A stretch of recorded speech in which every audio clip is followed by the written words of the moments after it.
Other day, I'm starting to record now. The other day, remember, we talked about blood. I still haven't solved the mystery of why O women can have an A baby. And that's Dr. Barr, who was our immunologist, and it, according to her, has something to do with the fact that A and B factors are more prevalent. I found that it had to do with the RH factor. When the woman has her first child, she builds in an immunity to the baby, but the second or third born will, the RH factor of the baby will affect her more. Yeah. And that's why she would take. But really, the blood from the baby is very separate from the blood in her body. And that's my problem. If the idea that the reason that the woman doesn't have a reaction to the AB factor, like she would if she were to get A or B blood, then why does she have a reaction to the RH factor? So, The RH positive overwhelms the negative. why doesn't the A overwhelm the O?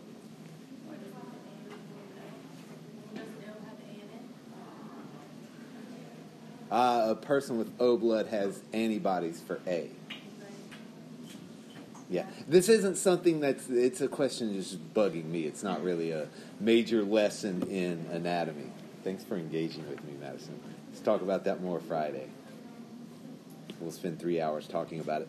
And remember, you have leukocytes and erythrocytes. There were a few questions on this on the practical. Nothing really major because it's one type of tissue. It's connective tissue. Remember, because the plasma is the extracellular matrix, it's water with some proteins and some hormones and some ligands. You have multiple types of leukocytes. That can't really be explored in the lab too well. I mean, you can look under the microscope and you can probably differentiate an agranular cell from a granular cell, but this is anatomy. Gross anatomy really is how I teach it. So we don't get down into these very minute details of the histology. That's what Dr. Gallick's here for. Thrombocytes make platelets. Actually, megakaryocytes make platelets, which we call thrombocytes.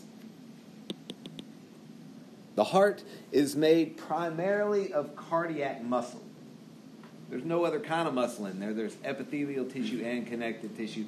Like any organ, you're going to have multiple tissue types in the organ. But they are cardiac muscle cells, or cardiomyocytes, or cardiocytes as I've written here. And they are just like skeletal muscle, very arranged, very type A.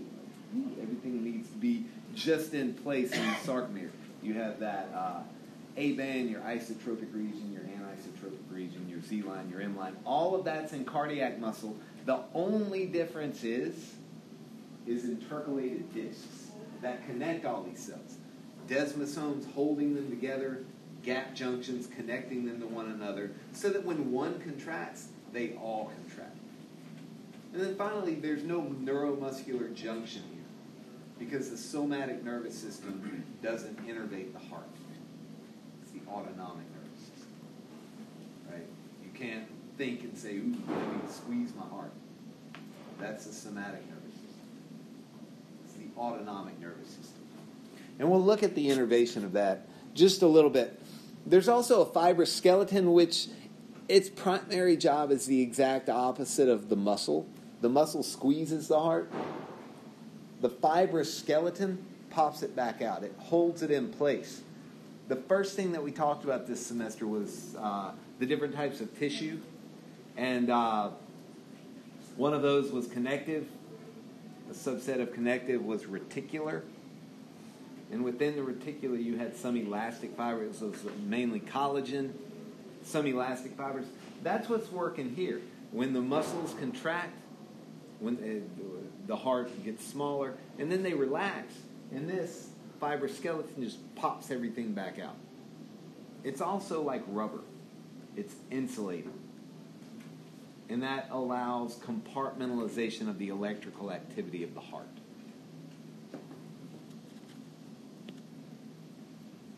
So here's the surface anatomy we went over the other day. On the ventral side or on the front, you have mainly the right ventricle.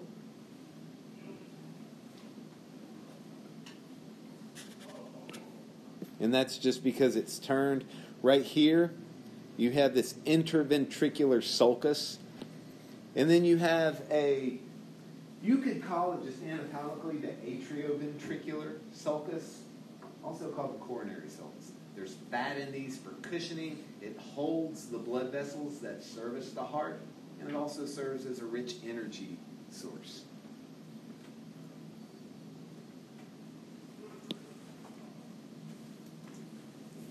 You can see here on the top of the heart, the top is called the base.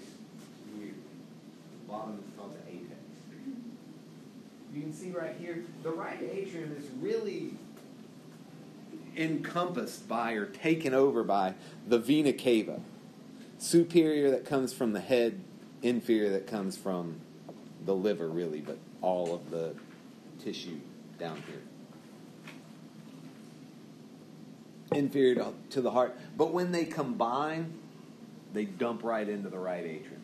So there's blood coming in the vessels, superior and inferior vena cava, and once they meet, that becomes the right atrium. Similarly, with the left atrium, you have left pulmonary veins here and right pulmonary veins that come together from the lungs carrying oxygenated blood, which is why we color it red on this diagram. And this is the left atrium. We'll color it red because we do that.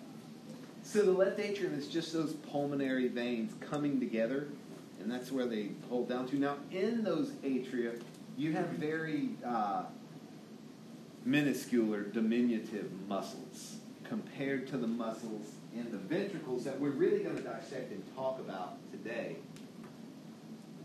in class. The muscles in the atria are called pectinate muscles. And they're just little strips of muscle. And when we look at the hearts this week in lab, when we really examine them, we'll pay attention to those strips of muscle. And remember, the atria don't really pump hard to squeeze all the blood into the ventricles. The ventricles squeeze, and then that fibrous skeleton pops back out. And when it does that, it sucks blood through those valves from the atria to the ventricle, tricuspid on the right, bicuspid or mitral on the left. So it's really the extension of the ventricles that sucks the blood from the atria down into the ventricles. Now the atria do have those pectinate muscles, so they're kind of squeezing a little bit. But it'd be like if I were to go out to one of these dumpsters out here and push it, wouldn't do a whole lot. And it's hooked to a truck and it moves, and I'm like, ooh, I pushed the dumpster. I didn't push the dumpster, the truck actually pulled it. Terrible metaphor, sorry. So here's the heart cut open. And this is where we ended the other day.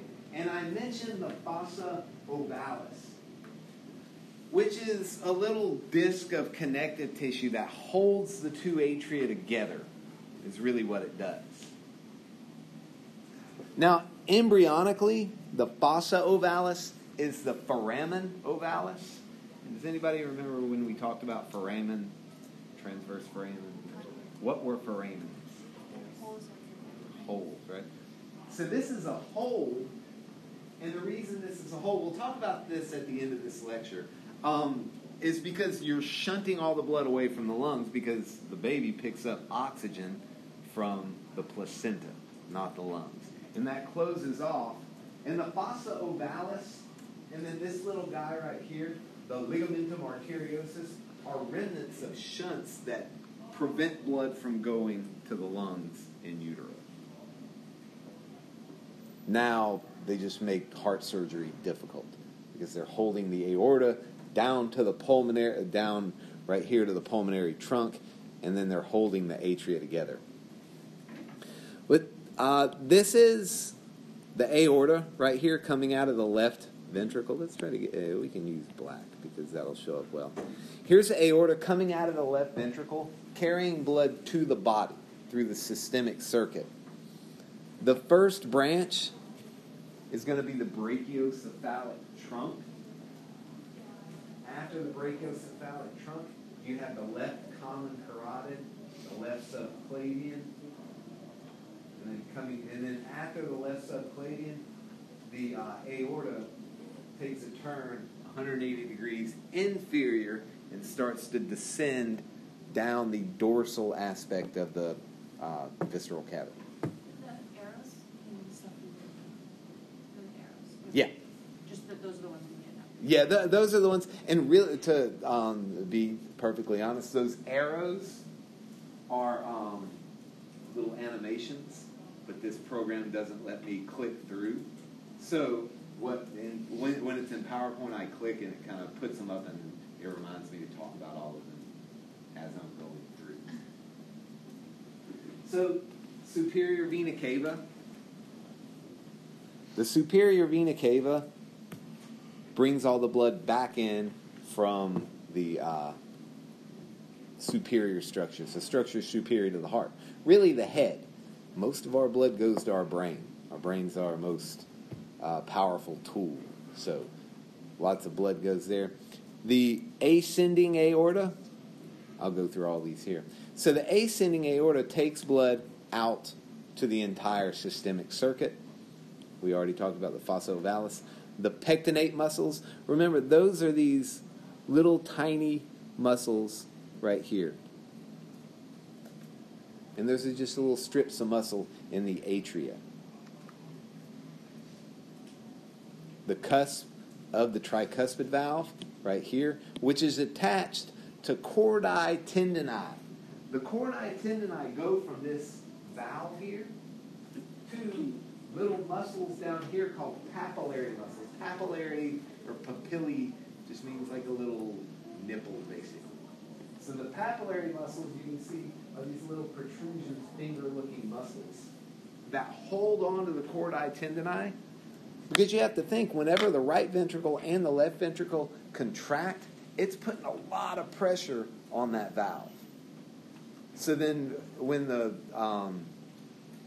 heart squeezes, when it pumps, those valves want to prolapse. These pectinate muscles contract at the same time.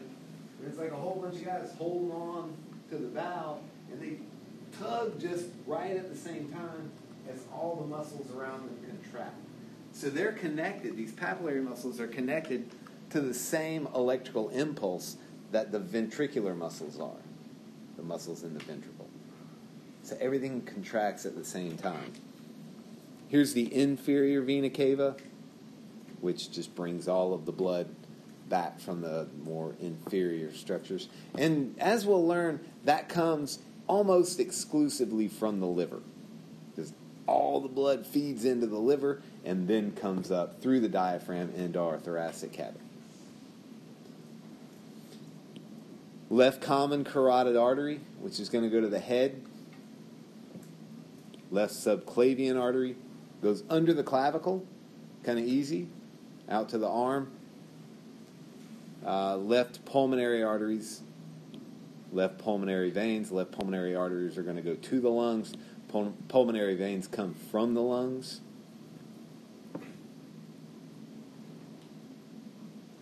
Here again is the cusp of the atrioventricular valve, this time the mitral or the bicuspid. You also have these papillary muscles down here. Trabeculi carnii. Trabeculi carnii, remember trabecula in the bone, in that spongy bone? They're just cross bridges. Same thing here, it's just cross bridges of muscle that are going to make that contraction even stronger than if it were just kind of a smooth wall of muscles. Will you say then which pulmonary artery goes to the lungs? The pulmonary arteries go to the lungs. You have left, and then behind the aorta here, you have the right pulmonary arteries. Left go to the lungs? They go to the lungs and only the lungs. Okay. Pulmonary veins bring oxygenated blood back from the lungs, which is why these are kind of bluish. These are red.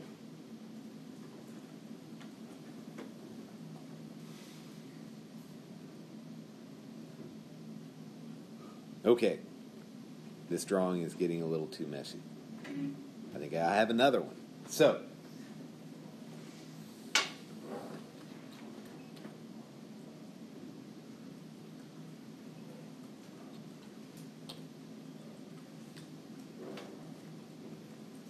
looking at the internal anatomy of the heart. Deoxygenated blood from the body enters the superior and inferior vena cava into the right atrium. The pectinate muscles, which remember are weak, squeeze, and they think they're doing the work, but really the ventricle is pulling the blood in, sucking the blood in, and gravity's also working there. It's going to fall down toward the apex of the heart.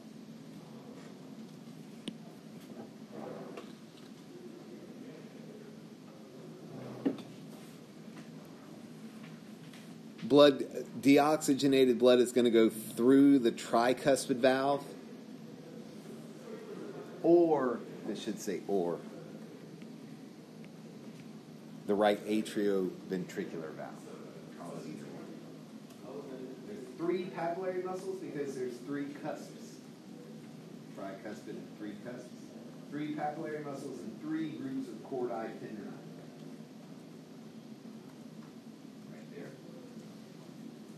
In the right ventricle, there are trabeculi carnii, which are those trabecular cross bridges of muscle which just really strengthen the contraction of the heart.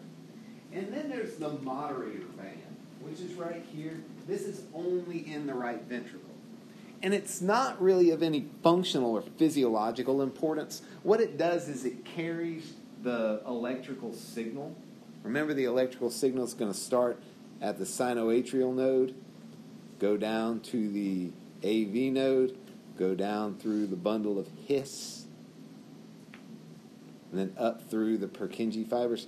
This is going to carry the electrical signal out to the wall of the right ventricle, and it has to do with distance.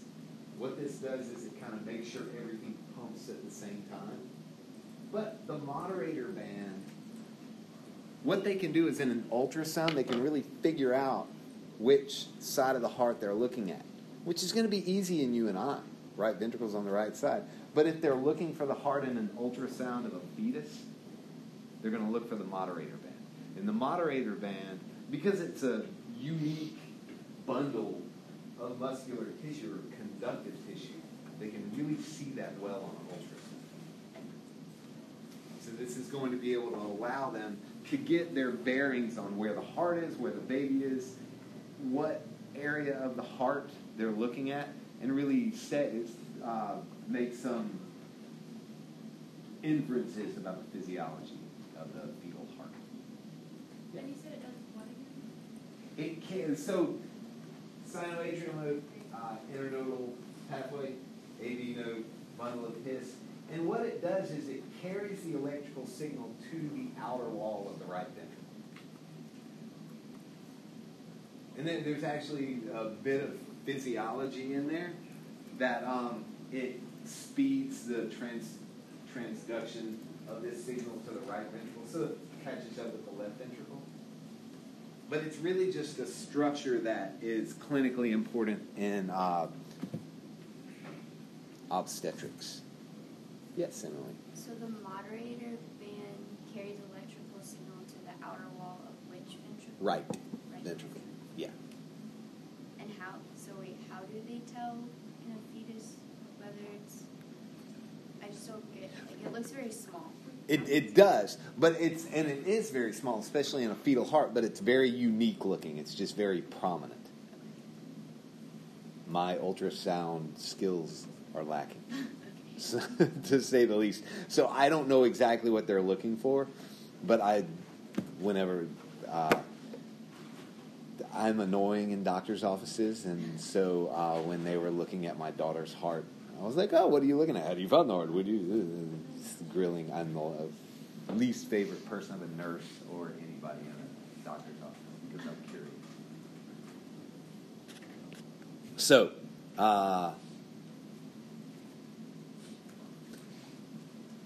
from the right ventricle, with a contraction, blood goes through the conus arteriosus, through 3 semilunar valves.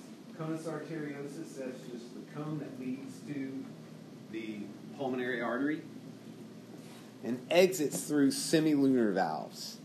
Those lead into the pulmonary artery to the lungs. There's right and left pulmonary arteries. And then it goes to the lungs. A lot of physiology happens. And then the blood gets oxygen. We'll talk about lung anatomy when we get to the pulmonary system.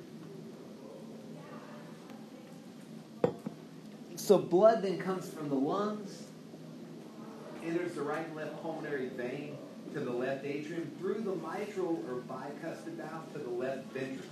There is no moderator band in the left ventricle, only in the right ventricle. You have 2 papillary muscles, 2 chordae tendineae, because it's bicuspid. Bi means 2.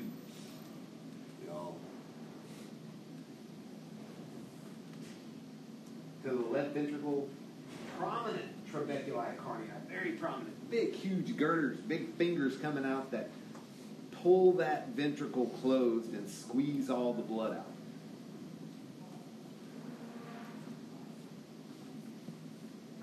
To another conus arteriosus.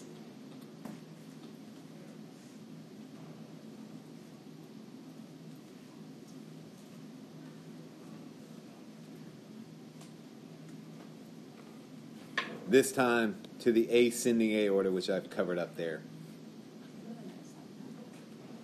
Is it on the next slide? This is simply showing, hey, what if those chordae tendineae fail? This can prolapse, and what that's going to do is allow some of the blood to flow back into the atrium.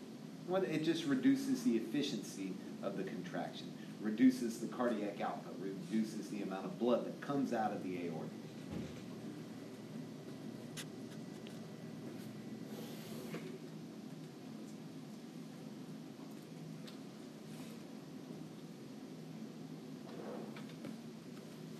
So, through the aortic valve, into the ascending aorta. Now, coronary vessels originate at the ascending aorta. Those are the only vessels that come off of the ascending aorta, which is right here. And they serve the heart. So they're going to take oxygen and nutrients to the heart. This is what gets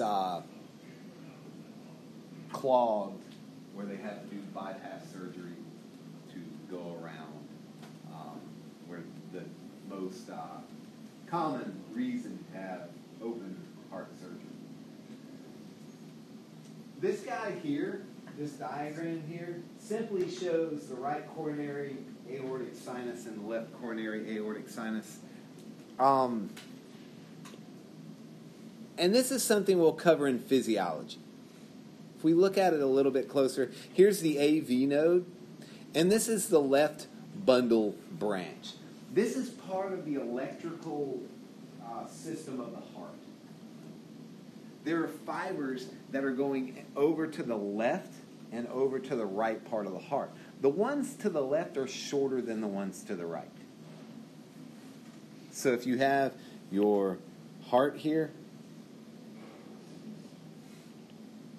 these fibers, conducting fibers, the bundle of His, goes down to the left.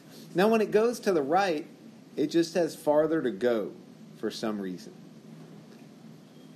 That's why you have this moderator band, which shortens the pathway slightly so that it's the same exact length as left, because your entire heart needs to beat at the same time. Because when your left ventricle beats, it's pushing out blood coming from the lungs. Blood coming from the lungs gets there because the right ventricle's contracted. Now, if the blood isn't getting there until a second later, then your left ventricle is not going to have enough blood to pump. So they're pumping asynchronously. Does that make sense? Like, all of this has to go at the same time. And it doesn't really seem intuitive that your lungs receive the same amount of blood with every beat that your body does, but it has to.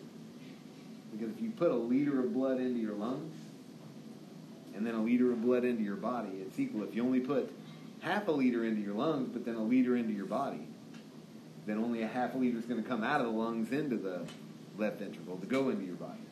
So you're going to lose blood in one of the circuits continuously. Does that make sense? When you think about it in a certain way, it becomes intuitive. Okay. The ligamentum arteriosum, I got a little too happy with putting that on slides. That is this guy here that holds the aorta to the pulmonary trunk. We'll talk about that at the end when I talk about embryonic vascular structures.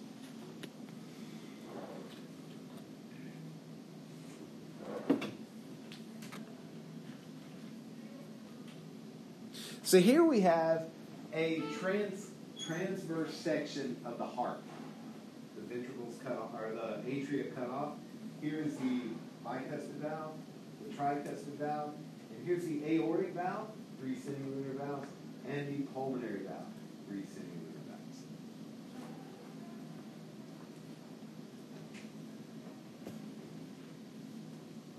A frontal section. This is when the ventricles are contracting, which we call the systole, the systolic phase. That's when that's our higher blood pressure, which is typically around 115 to 125 in our systemic circuit. So these valves are going to close. Bicuspid, 2 teeth. Tricuspid. Which side of the heart is this, right or left? Good. Be able to say that without the diagrams.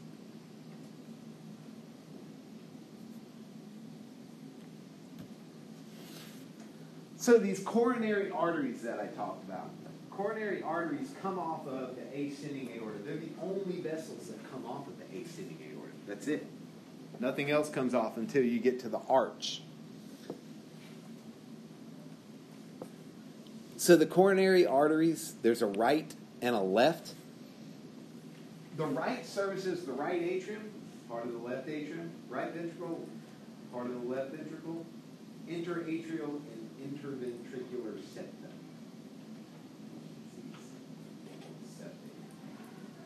The left services the left ventricle, some of the right ventricle, the left atrium, and the interventricular septa. So you have these 2 coronary arteries that come off and then really encircle the heart. And their purpose is to take oxygen and nutrients to the heart.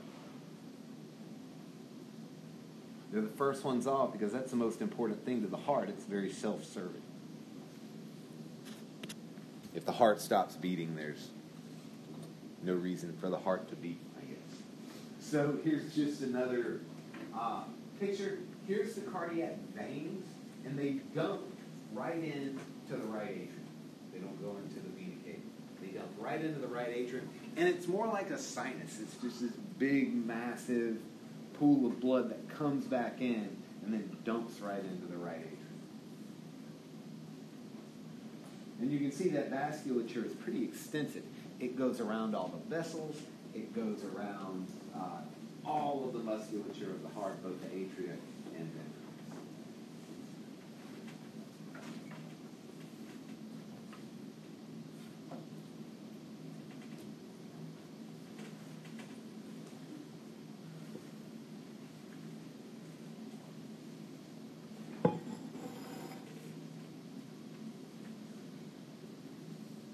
So they have different branches, the atrial branch, the circumflex branch. They call this the great cardiac vein. But all of these branches just really go to different parts of the heart, and they come off the left and right coronary artery. The coronary veins, you have a grate and a middle. And like I said, these are just large sinus-looking veins. meaning that they're just really large and really porous, and blood just kind of dumps into them. It's not a very controlled, organized structure. They drain right into the right atrium, not into the vena cava.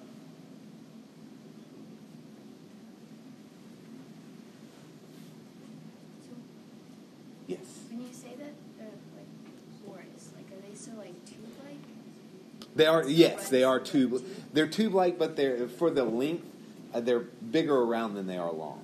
So that's what what I'm kind of getting at. It's like a pool, not a long hose. Okay, so a bit about the cardiac cycle. You have a systole, which is when the ventricles contract, and a diastole, which is when the ventricles relax. The nodal cells, the cells in the sinoatrial node or the SA node and the atrioventricular node, establish the cardiac rhythm, and the one that's the fastest is going to establish the rhythm of the heart, the pace. Right? That's the sinoatrial node. They depolarize spontaneously in a temporal rhythm. Right? They have conducting fibers to spread that rhythm. So the sinoatrial node is just going about once a second your entire life. And the conducting fibers take that depolarization and spread it throughout the heart. Sinoatrial node, about 60 to 100. And it does this just like the cells in our nervous system. You've learned about action potentials, not so much in here, but in cell biology you've learned about action potentials if you've taken that. And in Bio 101 you learn about that. Acetylcholine slows down this rhythm. Anybody remember what part of the autonomic nervous system releases acetylcholines?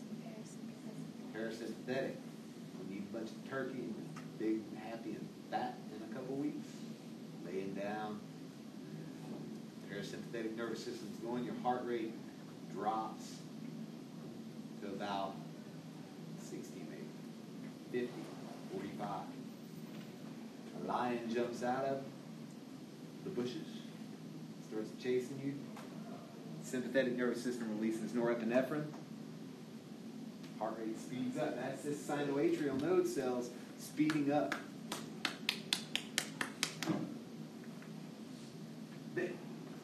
This should say internodal pathway. The internodal pathway goes between the two nodes, from the SA node to the AV node.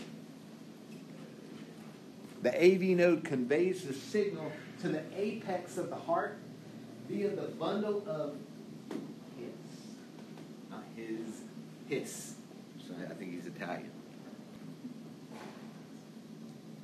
So here we go. The atrial systole begins.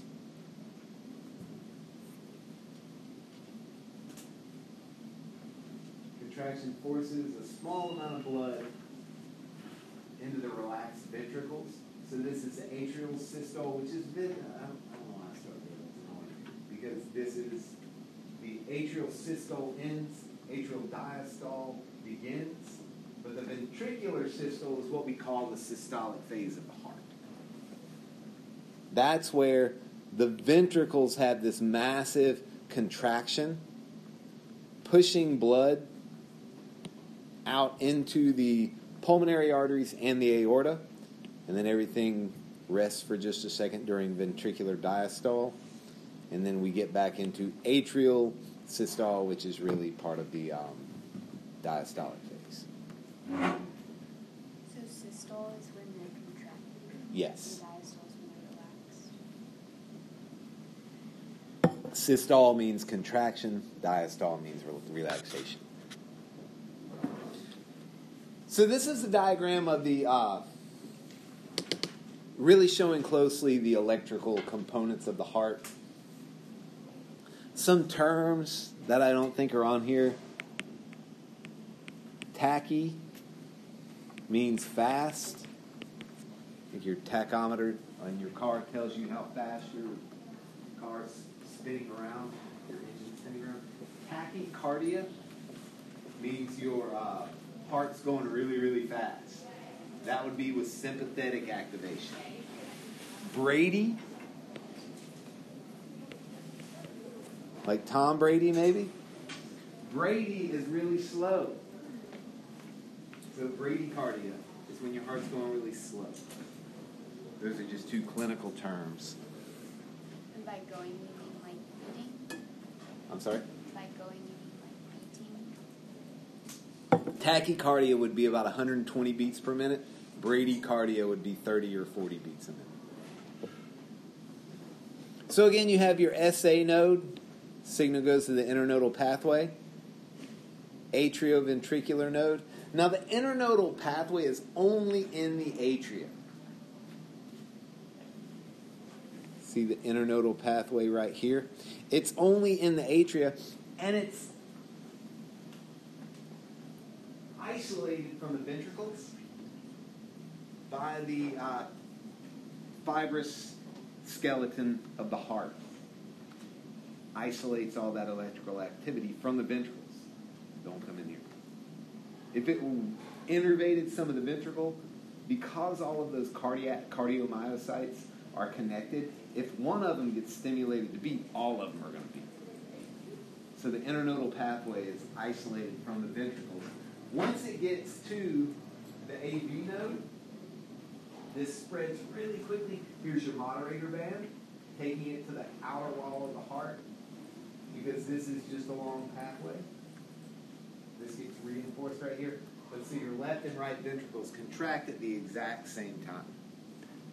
Those are called the bundle of His, right here. Purkinje fibers go back up from the apex of the heart, back up the lateral walls of the right and left ventricle.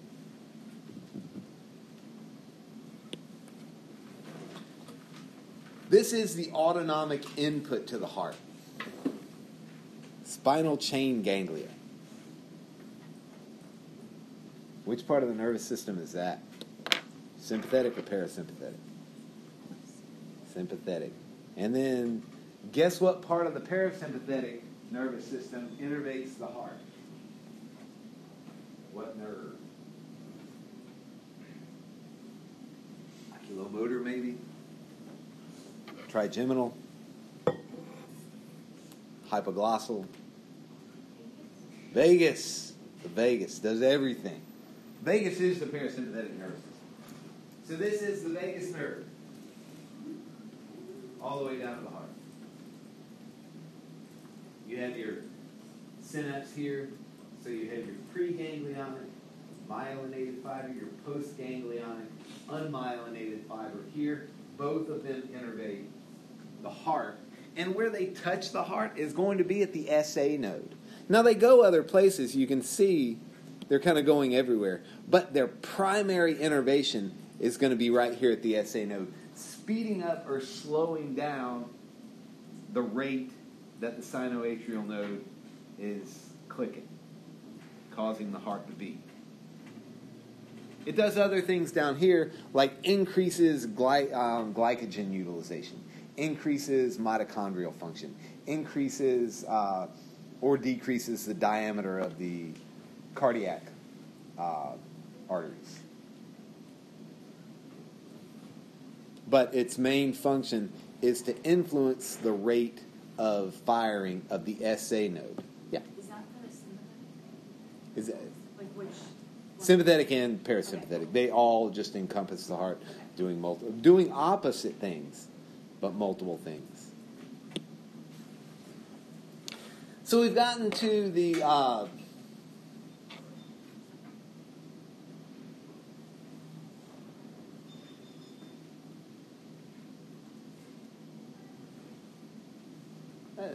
that could be interesting. No, that's physiology. So, we've gotten to the cardiac cycle, but more the cardiac circuit.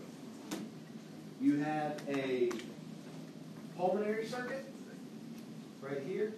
You have a systemic circuit you have a superior and an inferior circuit.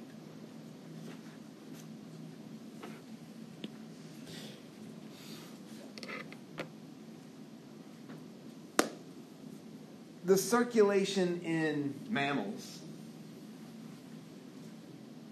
invertebrates, is a closed system, meaning that blood always stays in vessels, whether it's oxygenated or deoxygenated. It's always inside the vessels, and we maintain pressure like that. In mammals, in humans, it's not only a closed system, it's separated into a circuit that picks up oxygen and a circuit that drops off oxygen. The picking up oxygen is the pulmonary circuit, goes to the lungs. Dropping off is the systemic circuit. I've referred to that a few times, but these are the major differences. We have different vessels: trunks, arteries, capillaries, and veins, and they have very different anatomy. There's about 30,000 miles of vessels in your body. It's pretty amazing. Lots and lots. I don't know how far you would go. Tahiti, maybe? It's way far away, 30,000 miles. The main function of most of these, of trunks, arteries, and veins, is just to carry blood. That's all they do, just carry blood. At capillaries, you have the fusion of nutrients, gases, waste, toxins, and hormones. Any ligands, they travel through the blood, they're hormones.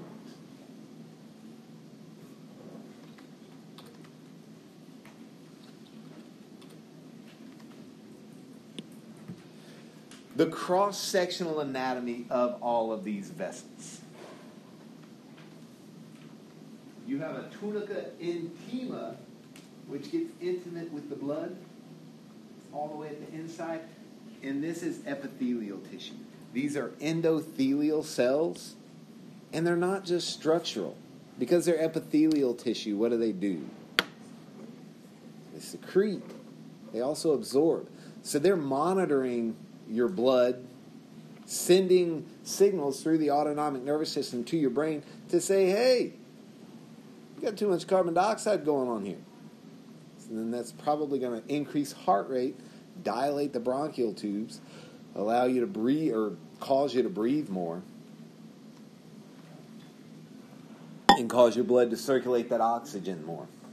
There are also some elastic fibers in the tunica intima. Remember, this is all the way at the lumen, or the inside of this tube. This is for all vessels. This isn't distinguishing between trunks, arteries, veins. Just all vessels. The tunica media is muscle, and the only muscle in your blood vessels is smooth muscle. Cardiac muscle is only in the ventricle and the pectinate muscles of the heart. Skeletal muscle you can control. You can't squeeze your blood vessels. At least not with the muscles intrinsic to the blood vessels. It's smooth muscle, some loose connective tissue in there, which is kind of like the endomysium and paramysium of the skeletal muscles. It's just connective tissue sheaths. Sympathetic activation is going to contract these smooth muscles via norepinephrine. This increases blood pressure, decreases blood flow. It's going to be kind of to your peripheral vasculature. When somebody sees something really scary and you say they were white as a ghost, it's because all the blood is being sucked away from the skin down into the viscera where it needs to be, down into the heart, the lungs, skeletal muscles, so that you can run. Sometimes they dilate, though, because the sympathetic nervous system is annoying. Sometimes it does everything. Because it's going to dilate the coronary arteries, right? It's going to dilate arteries in the lungs. Because you want to pick up more oxygen, you want to drop off more oxygen. So, this tunica media, though, the important thing here is that it's smooth muscle, and it forms this middle layer right here. Then finally, you have the adventitial tissue, or the tunica adventitia. It's a sheath of collagenous fibers that surround the blood vessels, arteries, veins, arterioles. Yeah, Madison. Is that the outermost one? Yes. Tunica externis too? Yes. Some books will refer to it to the tunica externalis or the tunica externus. I think your lab book may say tunica externus. But it's adventitial tissue, which is just what we call connective tissue that connects to everything else. And just like all other connective tissue, like the pericardium or the pleural sacs, this is going to grow into the deep fascia, or the peritoneum, or the pericardium. Anything that it goes by, it's going to kind of grow into and become one so that these blood vessels stay where they need to be. If it goes through a muscle, this adventitia is going to combine with the epimysium of the skeletal muscle. And so that when you, we'll see this when you are dissecting your cats, which have been filled with toxic formaldehyde that breaks down connective tissue. But you can't just pick up the vein and kind of pull it out and say, ooh, neat. If you ever work in a lab where you do surgery and you have to pull out a jugular vein, you start to pull it up and you pull all the other tissue with it. And it's really easy. It's connective tissue. You can just kind of pick it apart and get it out. But it's connected to everything else by this adventitial tissue.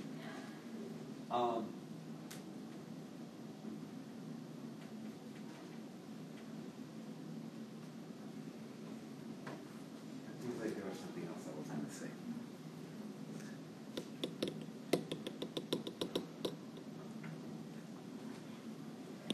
Not going to anymore. So your different types of veins and your different types of arteries. Now your veins, surprisingly maybe, have lots and lots of smooth muscle. They have a really good, hardy layer of tunica muscularis, or tunica medialis, you can call it also. They have lots of muscle because they're going to modulate. The sympathetic nervous system really modulates the diameter of these veins to increase or decrease the amount of blood that flows through our arteries.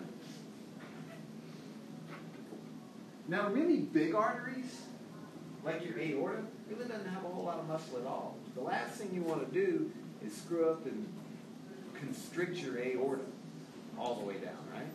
Then the blood's not going to be able to get out of the ventricle. But there is a really large layer, really thick layer of tunica adventitia there, so that when that left ventricle beats and forces blood out at really high pressure, what happens to the aorta is it stretches, and that tunica adventitia then recoils, maintaining that pressure. Does that make sense? So the left ventricle constricts, throws out a huge mass of blood. The aorta goes, yeah. And then when it recoils, it kind of serves as a pressure reservoir for all the blood going through it, forcing the blood through the systemic circuit, not back into the left ventricle, because you have those semilunar valves keeping blood from going from the aorta back into the left ventricle. That's what those valves are for. Now you can see there's muscle in your arterioles, your smaller muscle called the muscular artery, which have lots of muscle. Then you have your arterioles, which are small. They still have smooth muscle, a lot less adventitia. Veins are about the same. Got some adventitia on large veins like the vena cava, not a whole lot of muscle. Once you get down into medium-sized veins and ventricles, you're going to have muscle, because these really modulate their diameter. Down here it shows that the adventitia is the predominant, and there's really little to no muscle when you get into really small veins. But as you go into capillaries,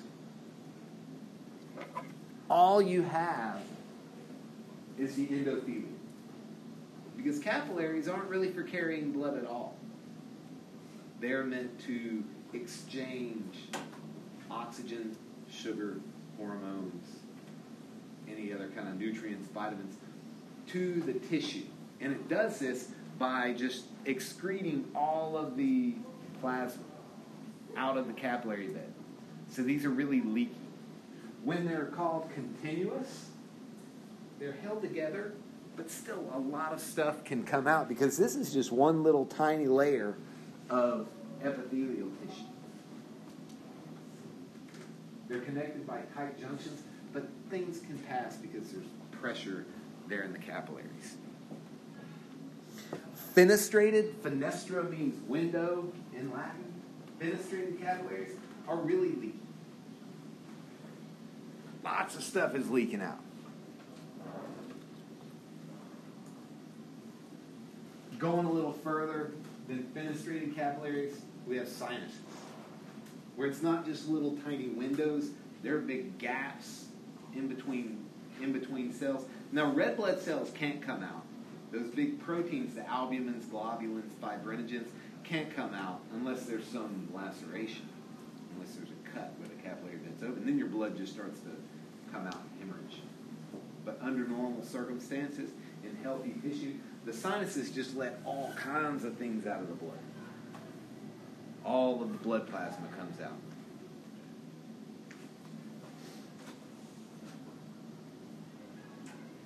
Just like any epithelial tissue, you have a basal lamina.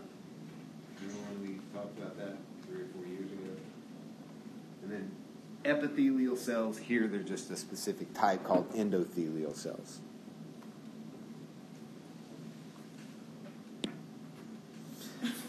At the capillary beds, you have arteries that lead into a big web of capillaries. This is uber simplified here. You'll have millions and millions of capillaries at a capillary. And they go through, they exchange, drop off oxygen, drop off nutrients, pick up wastes, carbon dioxide, metabolic waste, and then they flow into a venule, which leads to a vein. Now you have smooth muscles that are going to be right here, here, and here. Also could just be here.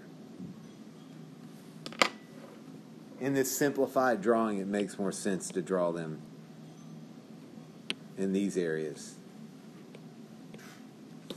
And those smooth muscle sphincters will cut off blood flow through here. And this is what we call, you can call it vital capacity. But if anybody runs, get up first thing in the morning, go for like a good 3-4 mile run, or just get on a bike or walk across campus. When you get out of your seat and walk upstairs, first, hopefully that's not too taxing. If it is, you got a long life. But you're laying down, you're asleep, your body's working. You get up and you go for a run. The first half mile, it's hard. Can't really do it. After about a half mile, 3/4 of a mile, that's my capacity. But it starts to get a little easier. Next mile's even easier. 2 mile, third mile, even easier. What is happening is your sympathetic nervous system is releasing chemicals onto these sphincters that's opening up capillary beds in your lungs, in your muscles, everywhere, so that what's happening is your vital capacity is increasing as you exercise. If you just have massive sympathetic activation, capillary beds are all going to open up. You've got tons and tons of new capillary beds open. So some people faint when they get really scared. Because all these capillary beds open, blood pressure is going to drop. Does that make sense? Because you're opening up lots of volume for blood to flow into. Think about that for a second. Is anybody confused? No? Let's watch a horror movie before going out for a run. You can see exactly. Then you're just going to start mild 0 with like full sympathetic activation. go for a run after my exam.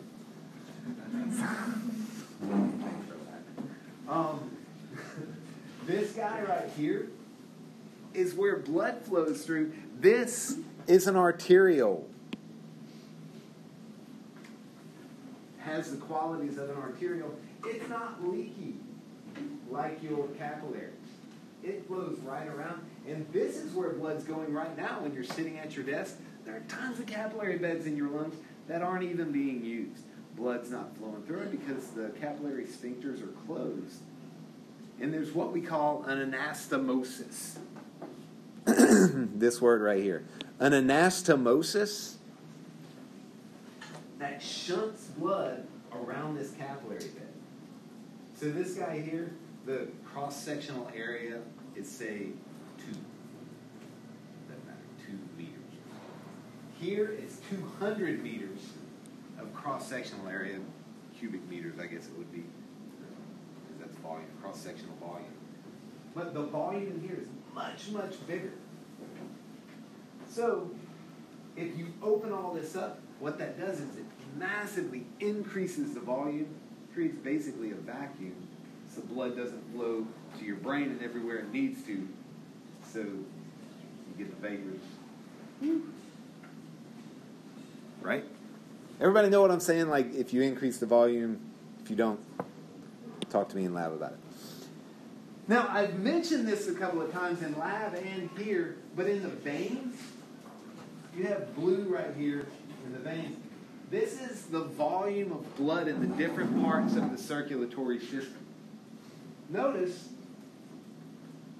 only about 25% of your blood, 7% in the heart, 2% in the aorta, 4% in elastic arteries, 5% in muscular arteries, 2% in your arterioles.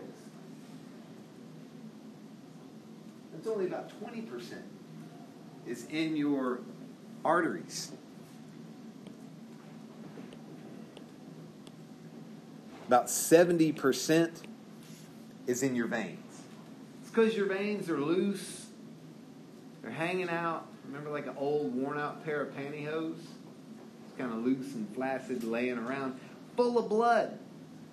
Now, sympathetic activation in addition to opening up all those precapillary sphincters, what it's going to do is constrict the smooth muscle in your veins, tightening those down, increasing the volume of blood that's traveling through your body.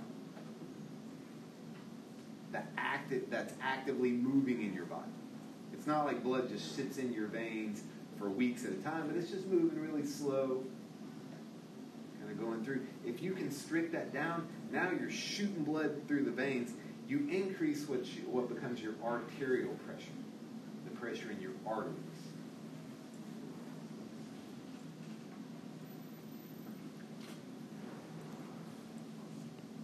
You can see your pulmonary circuit has about 10% of your blood. And then a little bit's left in the capillaries.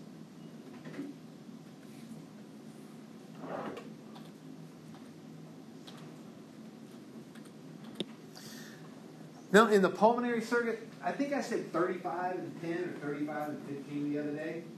It's a little high, but this is variable. But the point is that your pulmonary blood pressure is much, much lower.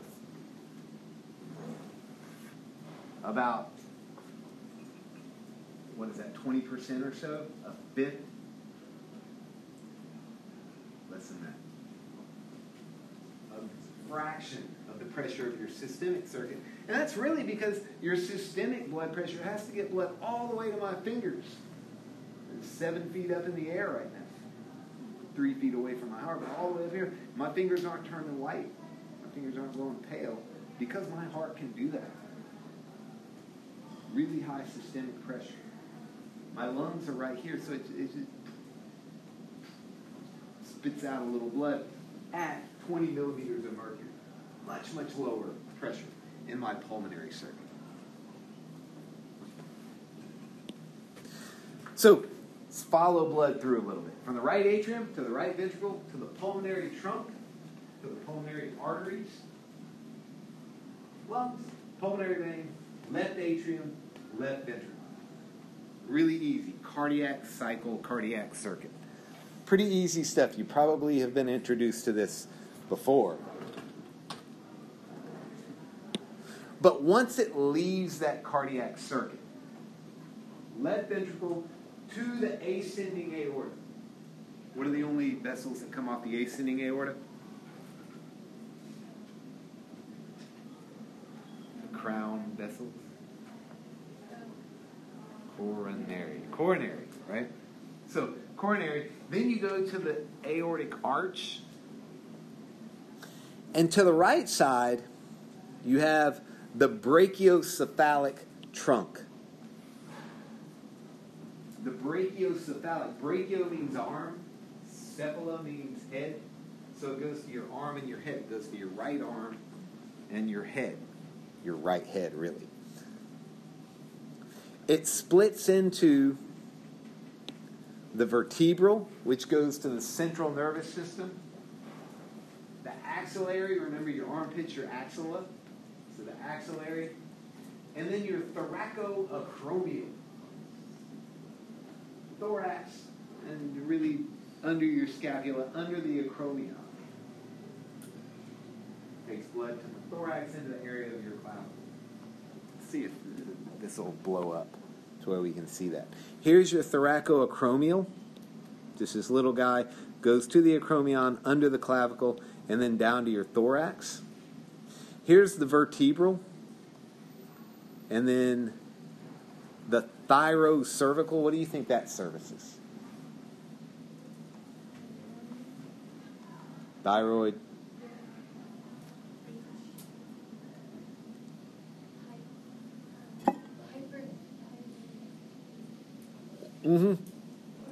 Well, the thyroid gland, I think what you're thinking of is hyperthyroidism, which is too much thyroid, but hypoglossal. Thorax. Yeah. The chest, the thoracic cavity. Now, if we follow this down the arm from the axial, we'll get to the head in a minute. Following this down the arm, the axillary, which is the armpit,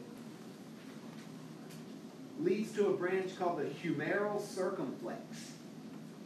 Circum means around.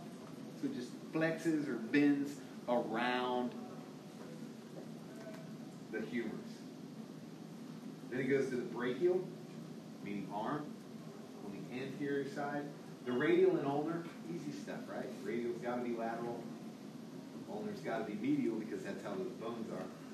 To the deep palmar and superficial palmar arch, those go into your hand deep and then loop back around superficial. And then the digitalis go into the digits. Most of those are pretty easy. We can blow that up and look at it. Here you have the brachial. We've got the ulnar coming here. Ulnar. And then the radial coming down. We've got a deep palmar arch, a superficial palmar arch, and then your digital arteries or digitalis. You have the same thing on the left side in the arm once you get to the axillary. For the veins.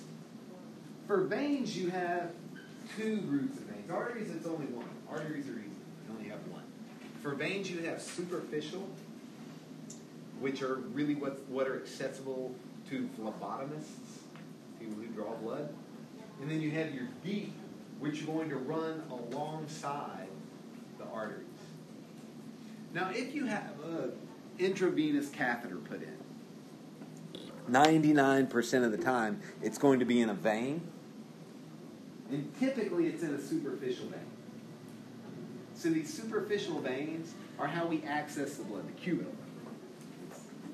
The antecubital vein is a major one. The arteries, we typically don't go into to get blood. There's really high pressure there. You stick a needle into it, push the needle back out and fling it across the room. But this arrangement arrangement is why we're able to catheterize people long term. Put a catheter into their vein and leave it there for days, even weeks. There's risks of infection, but a port goes into a major vein and it stays there for months. People that have to get medication intravenously over and over and over again. The reason we can do this is blood can just shunt from the superficial to the deep. There's also the lymphatic system that's going to pick up all of the blood from the capillary beds if the veins don't. Yep. When I say shunt, I mean going around another way. I'm just using it as a verb, not a noun. We'll talk about shunts when we talk about embryonic structures, but when I say shunt, I just mean finding a shortcut or a long cut or another way around. So in lab this week, we will talk about all of these vessels. In lecture on Thursday, we will also talk about these vessels, where they flow, the differences between deep and superficial, also arteries. Look out on Canvas for a sheet that I'll put on there. It's an Excel sheet that is confusing as heck, but once you understand it, I think it's going to help you study and understand. Bring lab coats to lab, because we'll be dealing with cats with fungal formaldehyde in blood. Yeah, that's it. I'll see you Thursday. We will have a quiz.